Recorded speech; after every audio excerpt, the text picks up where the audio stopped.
우리 서로 인사하겠습니다. 샬롬, 샬롬. 예.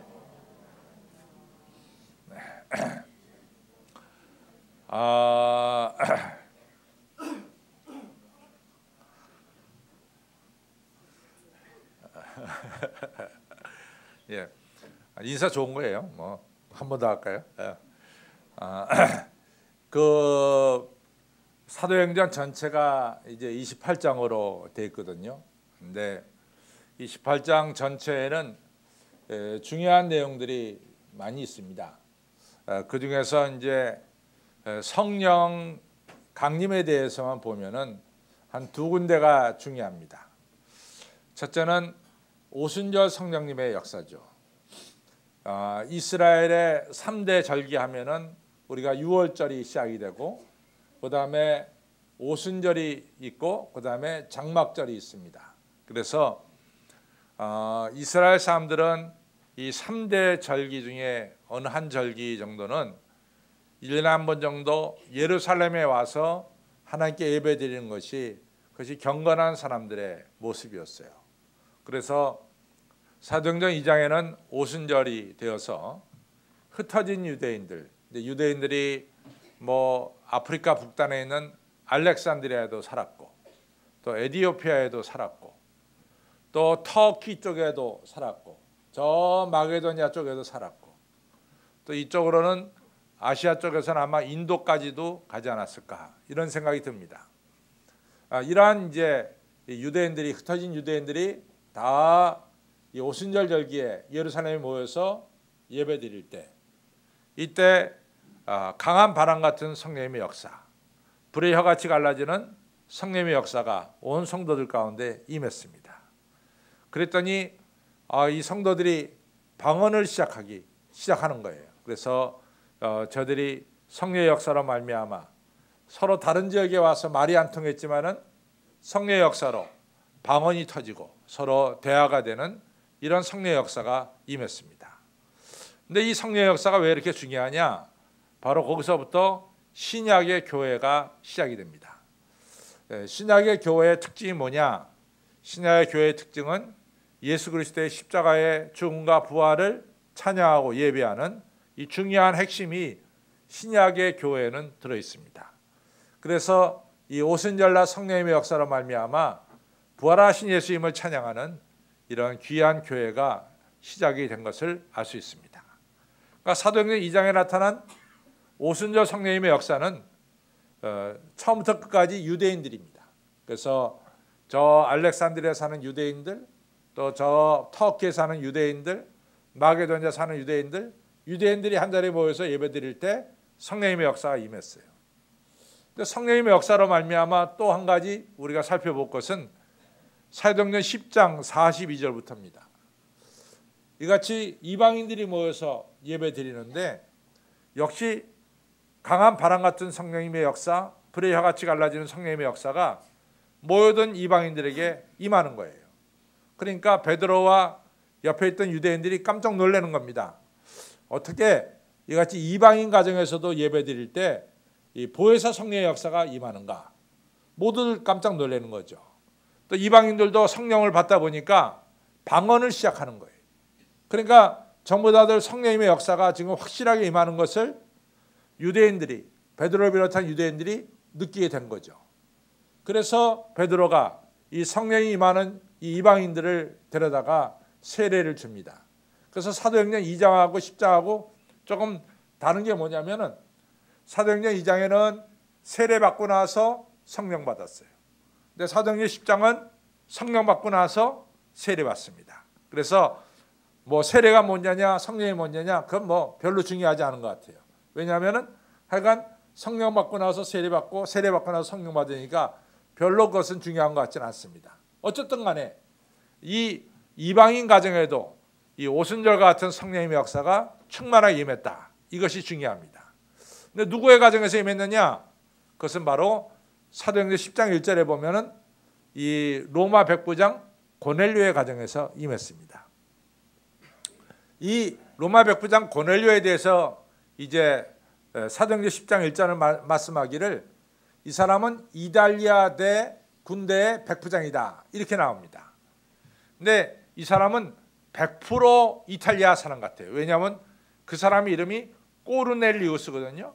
꼬르넬리우스란 말은 아주 순수한 이탈리아 사람들의 이름입니다. 그래서 이 사람은 이 순수한 이탈리아 사람이고 이방인인데 왜 하필이면 이 사람 가정에 성령이 크게 임했을까? 성경은 아주 자세하게 얘기합니다. 이 고넬료는 경건하여 온 집으로 더불어 하나님을 경외하고 백성을 많이 구제하고 기도에 힘쓰더라.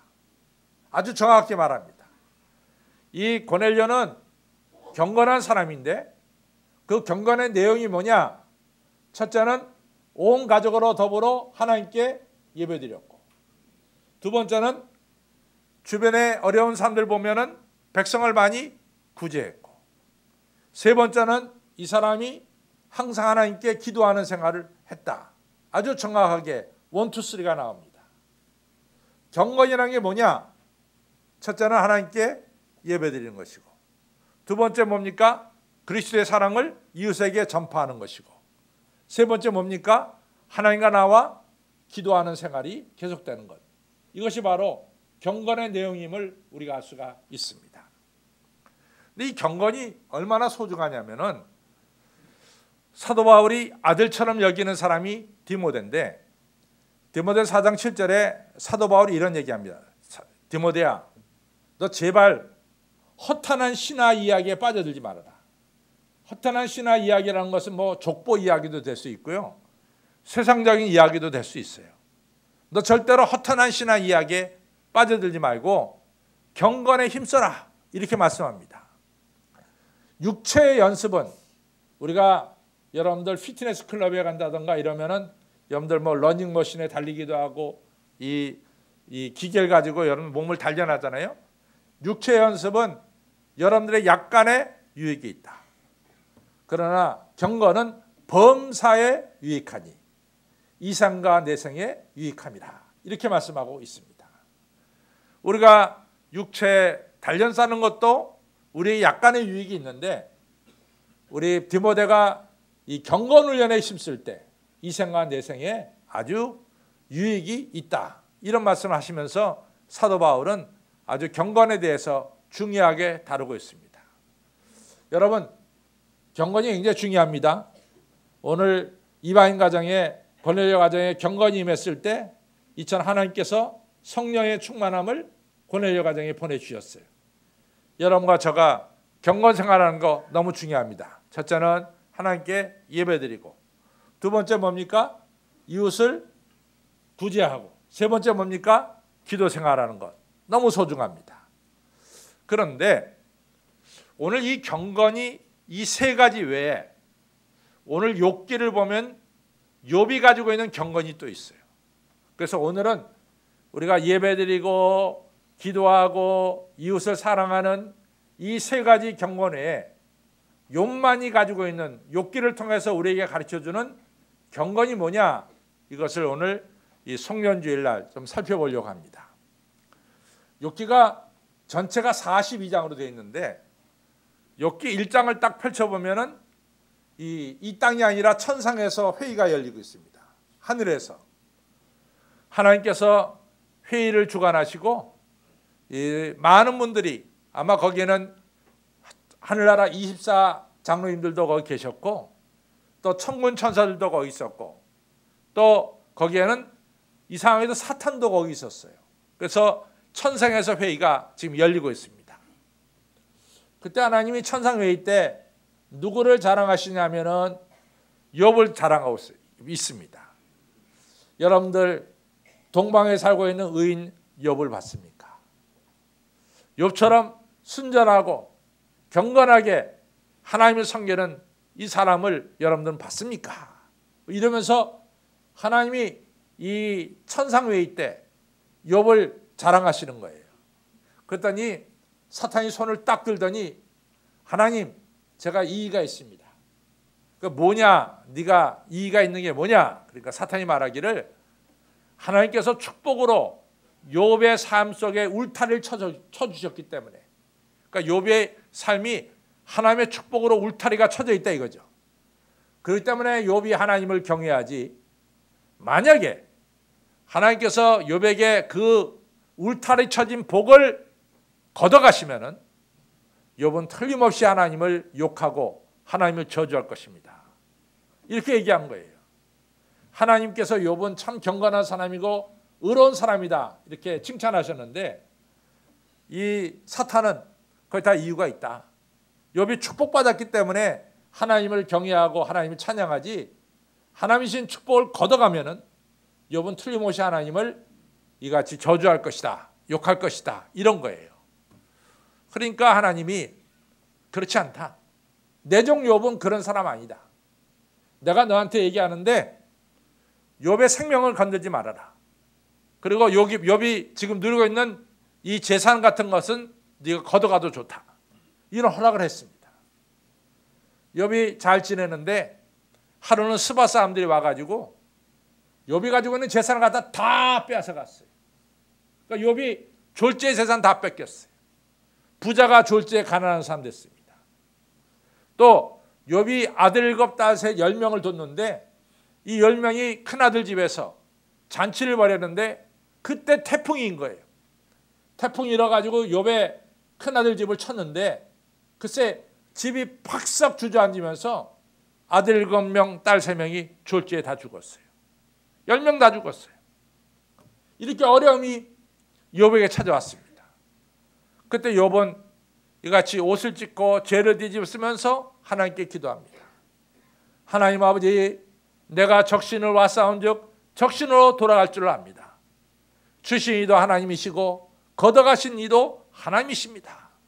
이러면서 하나님께 기도하면서 욥은 그 입으로 하나님께 범죄치 아니하였다라고 성경은 말하고 있습니다. 이처럼 욥은 축복받았다고 해서 하나님을 찬양하고, 지금은 축복이 다 없어졌다고 해서 하나님을 멀리하는 그런 사람이 아니라 그 말이에요. 어떤 조건을 가지고 욥은 하나님을 경외하고, 조건이 사라진다면 하나님을 경외하지 않는 그런 사람이 아니라는 거죠.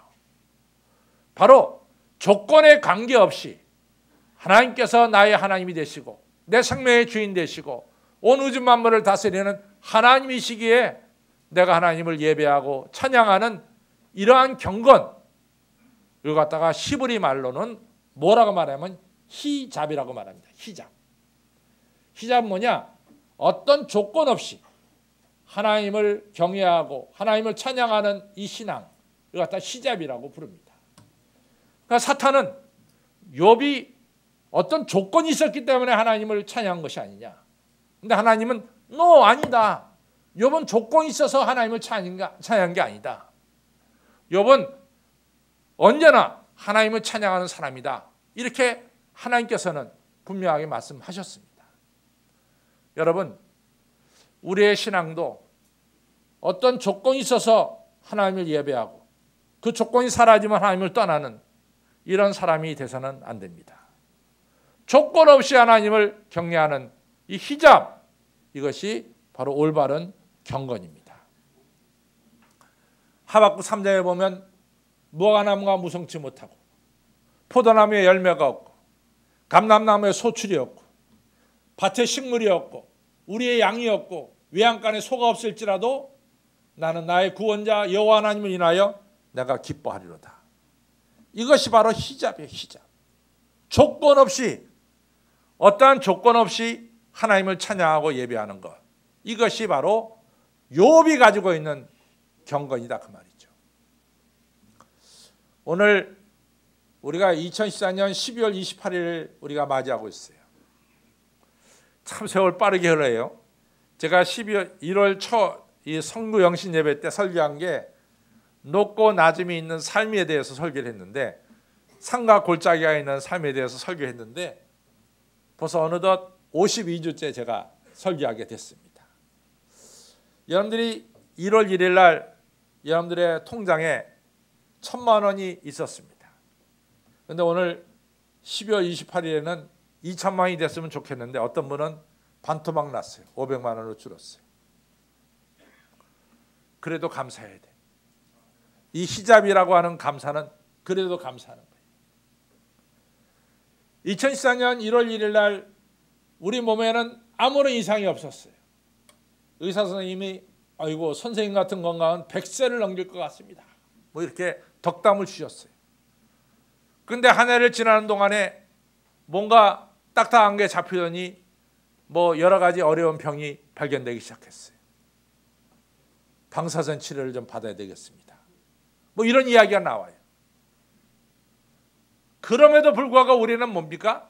변함없이 하나님을 사랑하는 것, 경외하는 것. 이것이 바로 뭡니까? 이것이 바로 욥의 경건, 시잡이라는 말입니다. 성경에 보면 이런 케이스가 있어요. 우리가 창세기 32장에 보면은 이 야복강가에서 야곱이 천사와 씨름하죠. 천사와 씨름을 시작할 때는 야곱은 사지가 멀쩡했어요. 어디 하나 뭐 잘못된 게 없었습니다. 그런데 이 하나님의 사자와 씨름하는 동안 이 야곱은 환도뼈가 위골됐어요. 몸이 뼈가 부러졌대도 멀쩡하던 몸이 하나님과 씨름하다가 이같이 뼈가 위골됐어요. 그런데 야곱은 창세기 32장에 이 천사와 씨름이 끝난 뒤에 하나님께 찬양하고 있어요. 시작할 때는 건강했지만은 도중에 몸이 다쳤어도 하나님을 찬양하고 있어요. 이것이 바로 히잡입니다. 누가복음 19장에 보면은 여리고 사람 이 삭개오가 나와요.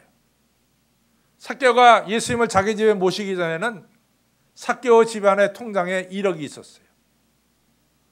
근데 예수님 모시고 나서 삭개오가 무슨 마음이 들었든지 5천만 원을 딱 띄면서 하나님, 예수님 이걸 가난한 자들에게 써주십시오. 삭개오의 통장에는 1억이 5천으로 줄었어요. 그리고 삭개오는 말하기를 내가 누구를 도둑질한 거 있으면 내가 4배를 갚겠습니다. 그렇게 됐다고요. 그러니까 삭개오 통장은 줄어든 거야. 근데 삭개오는 너무 기뻤어요. 그것이 바로 히잡입니다.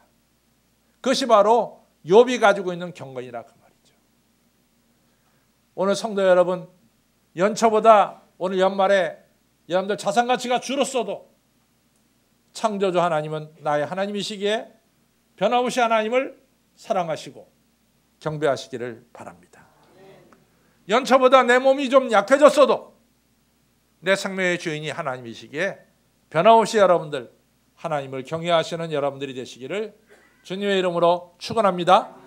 이것이 바로 히잡의 경건입니다. 또 두 번째 욥이 가지고 있는 특별한 경건은 뭐냐? 욥은 한결같았어요. 하나님을 섬기는 것이 한결같았다는 거예요. 한결같았다. 사실은 욥의 온몸에 욕창이라서 욥이 이 기아장으로 몸을 긁고 있었어요. 욥의 아내가 찾아왔어요. 당신 바보야? 당신 제정신 가졌어? 아니 당신 하나님 섬기면서 재산 다 잃어버려. 아들 딸 다 죽어. 당신 온몸에 욕창이나 당신 그래도 순전하게 하나님 섬길 거야? 이러면서 욥을 갖다가 몰아세웁니다. 당신 그렇게 순전하게 하나님을 찬양하고 죽어버려. 저주 같은 얘기를 해버리고 욥의 아내는 떠나버리고 말았어요. 욥의 아내는 한결같이 하나님을 찬양하지 않았어요. 욥이 모든 것이 잘 되고 섬길 때는 이 욥의 아내는 하나님을 잘 섬겼어요. 그러나 욥에게 이같이 재산 없어지고 아들 딸 죽고 그리고 온몸에 욕창이 났을 때는 욥의 아내는 하나님을 버리고 떠났습니다. 여러분들 사실은 우리가 살다 보면은 한결같이 하나님을 섬겨야 되는데 그렇지 못할 경우가 많습니다. 참 우리가 안타까운 것은 솔로몬이에요. 솔로몬의 치명적인 실수는 뭐냐?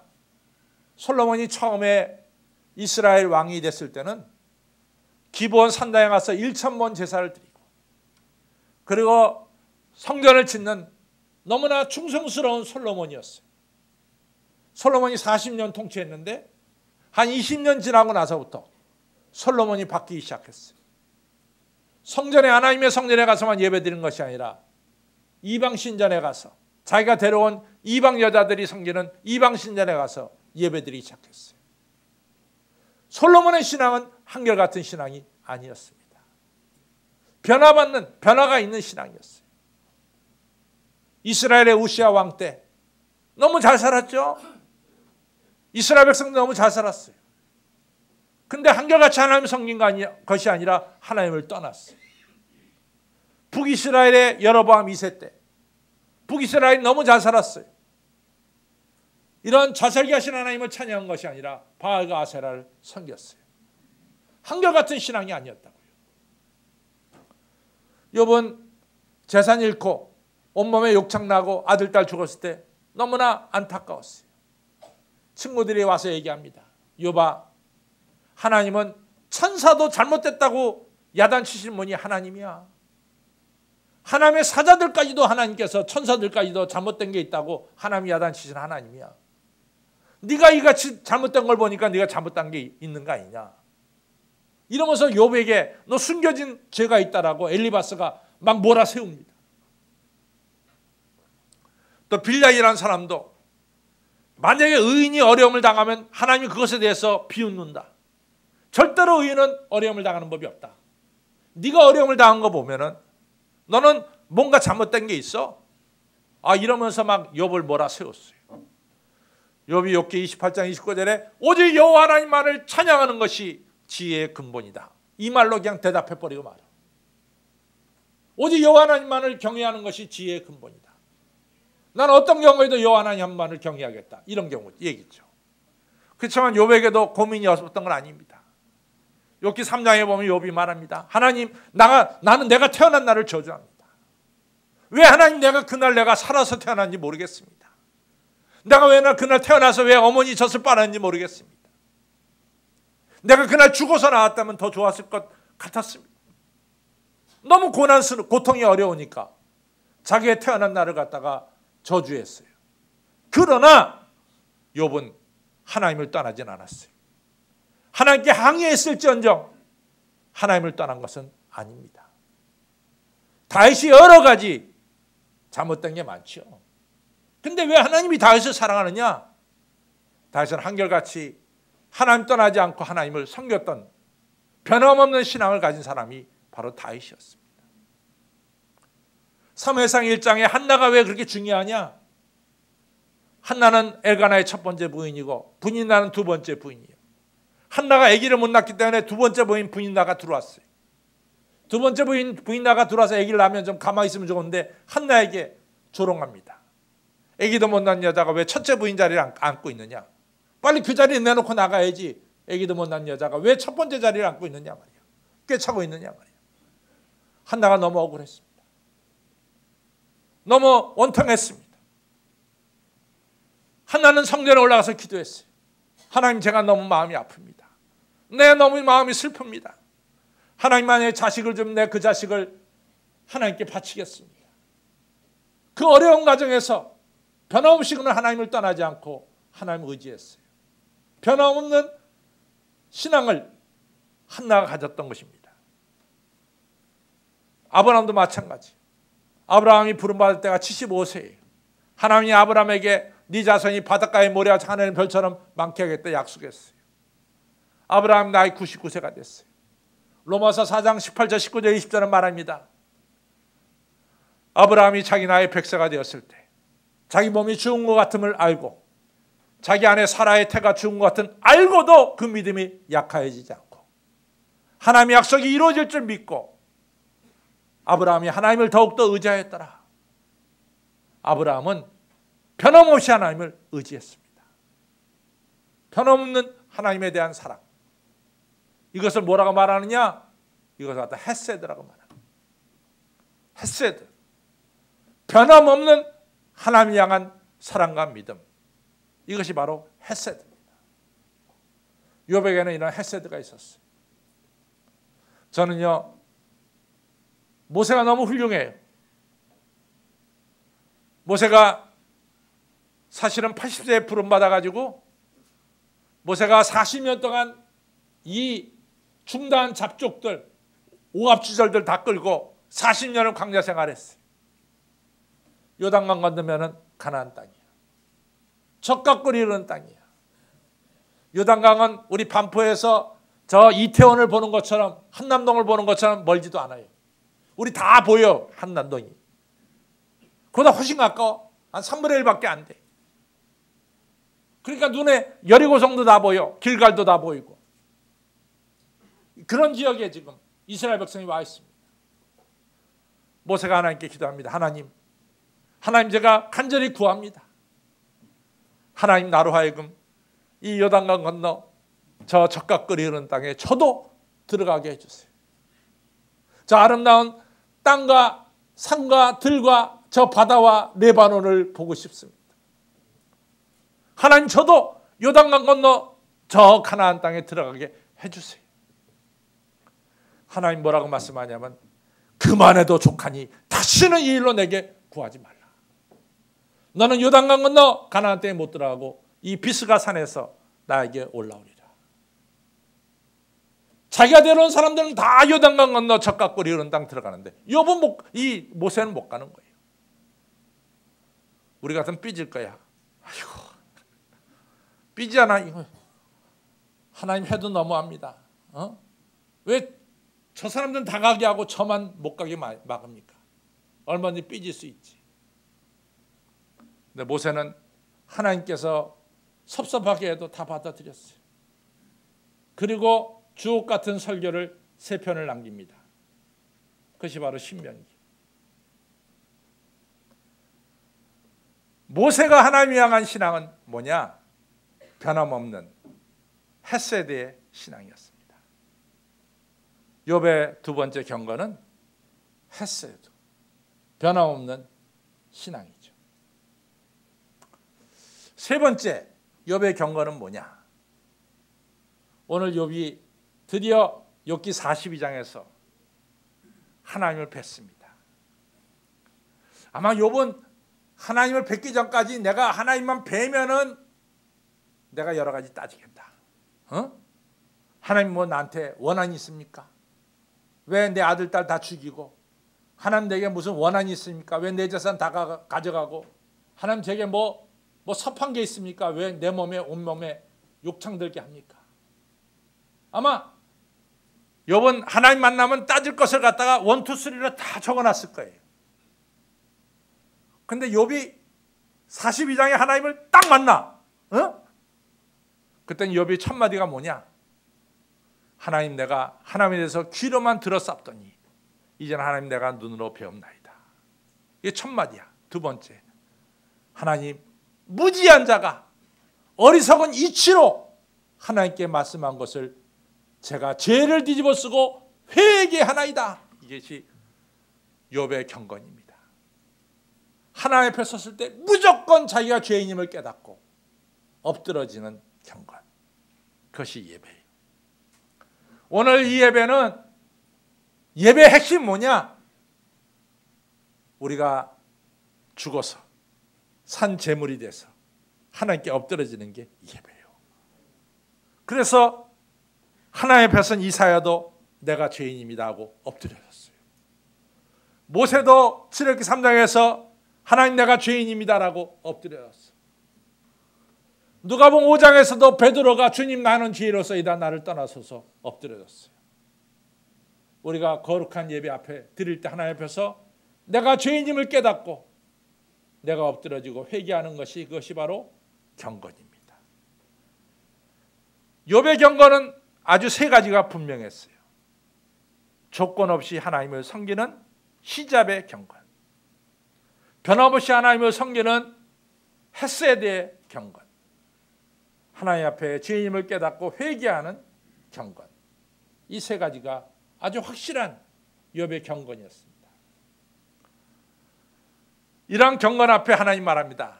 욥아, 욥의 3 친구들이 있어. 3 친구들아, 자네들이 욥에게 한 말은 정당하지 못해.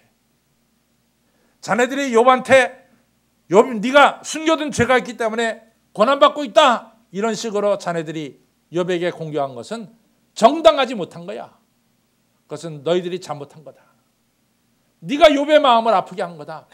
오늘 성경은 말하고 있습니다. 너희들이 정당하지 못했다. 그러니까 너희들은 수염소 7마리, 수양 7마리 잡아서 하나님께 너희들이 잘못한 것에 대해서 회개의 제사를 드려라. 그리고 욥에게 잘못했다고 빌어라. 욥의 친구들이 하나님 명령대로 이같이 7마리 수염소, 수양을 잡아다가 하나님께 제사를 드렸어요. 그때 욥은 친구들의 제사를 같이 드리면서 친구들을 다 용서해 줬어요. 용서해 줬어요. 그 다음에 하나님께서 내리시는 축복이 있습니다. 욥기 42장 10절을 보겠습니다.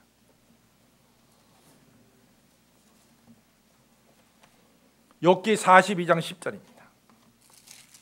우리 같이 읽습니다. 욥이 그 벗들을 위하여 빌매 여호와께서 욥의 공경을 돌이키시고 욥에게 그전 소유보다 갑절이나 주신지라. 하나님은 욥의 경건을 보시고 욥의 처음보다 배나 더한 축복을 내려 주셨습니다. 그것이 경건의 축복이에요. 제가 아는 사무엘 실버라고 하는 목사님은 이분이 61세에 뇌암이 걸렸어요. 1년도 못 살고 이분이 세상을 떠났어요. 뇌암 발견되고 나서. 이 사무엘 실버 목사님은 뇌암이 발견됐을 때, 무서운 공격을 받았을 때 그는 나름대로 그 무서운 공격에 저항하기 시작했어요. 몸부림치기 시작했어요. 그 무서운 사탄의 공격을 이기려고 이 사무엘 실버 목사님은 노력을 했습니다. 그러나 그는 한 번도 하나님을 원망하거나 주변 사람들을 원망한 적이 없습니다. 그는 그를 공격하는 뇌암과 정면으로 부닥쳐서 싸우기 시작했어요. 그러나 그가 막다른 골목에 와 있다는 것을 깨달았을 때 그의 마지막 설교는 하나님을 찬양하고 경건하게 하나님께 영광을 돌리는 그러한 설교였고 예배였고 그의 마지막 하나님께 드리는 예배였습니다. 그는 경건하게 하나님을 찬양하면서 이 땅에서의 마지막 삶을 끝내고 하늘나라로 자리를 옮겼습니다. 그것이 바로 경건이에요. 나를 부르시는 그날까지 우리는 변함없이 하나님을 사랑하고 섬기는 거예요. 그것이 경건입니다. 그렇게 경건을 살다가 살아갈 때 하나님은 욥에게 배나 더한 축복을 내려주시는 거죠. 12월 31일까지 내년 1월 1일까지 우리 생애 다음 날까지 변함없이 하나님을 경외하는 우리 한신의 성도님들이 되시기를 주님의 이름으로 축원합니다. 기도하겠습니다. 아버지 하나님 감사합니다. 고넬료의 경건, 그가 가족들과 더불어 하나님께 예배드리고 이웃을 사랑하고 하나님께 늘 기도할 때 하나님께서 그 가정에 성령 충만의 축복을 베풀어 주셨고 욥이 조건 없이 하나님을 섬겼고 변함없이 하나님을 섬겼고 하나님 앞에 죄인임을 깨닫고 그리고 회개했고 친구들의 잘못을 용서했을 때 하나님은 욥의 경건을 보시고 배나 더한 축복을 내려주신 것을 보게 됩니다. 아버지 하나님, 저희들도 경건한 사람들이 되도록 성령님 역사하여 주옵소서. 하나님을 경외하는 자들이 되게 해주시고 이웃을 사랑하는 자들이 되게 해주시고 나아가서 늘 기도하는 자가 되게 해주시고 아버지와 조건 없이 하나님을 사랑하는 하박국과 같은 신앙을 허락하여 주시고 아버지 하나님, 저희들 변함없이 다윗처럼 일평생 하나님을 의지하는 이러한 헤세드 인애가 있는 신앙을 저희들 허락해 주시고 하나님 앞에 무릎 꿇고 회개하는 저희들 되게 해주셔서 이러한 경건으로 하나님께 영광 돌리는 저희 모두가 되게 하여 주옵소서. 감사하며 예수님의 이름으로 간절히 기도 올려 싸움나이다. 아멘.